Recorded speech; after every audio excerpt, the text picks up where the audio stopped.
এবার তোমাকে স্নান করাবো, তারপরে আমরা স্নান করবো। এসো এসো, বিলম্ব করো না, সময় নেই।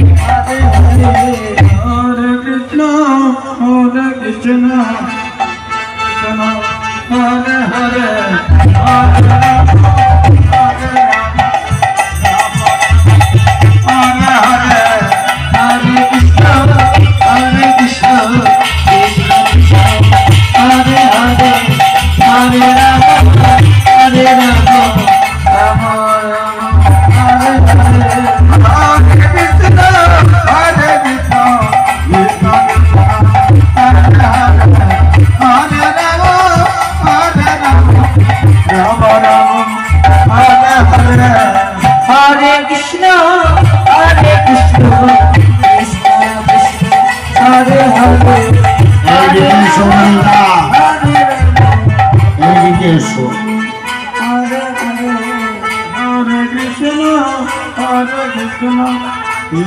সকলে ঘর আর স্নান করিয়ে দিই। বসো বুড়িমা বসো। এটা দিল, এটা সাবান গো বুড়িমা, সাবান। এই সাবান দিয়ে তোমাকে ঘষে ঘষে তোমার দেহের নোংরা গুলো পরিষ্কার করবে।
বসনগুলো মেলে দিয়ে সরোবরের জলে মনের আনন্দে সকলে জল খেয়ে ডুবছে, সাঁতার কাটছে আর স্নান করছে। এইদিকে আমার অনাদি আদি কবি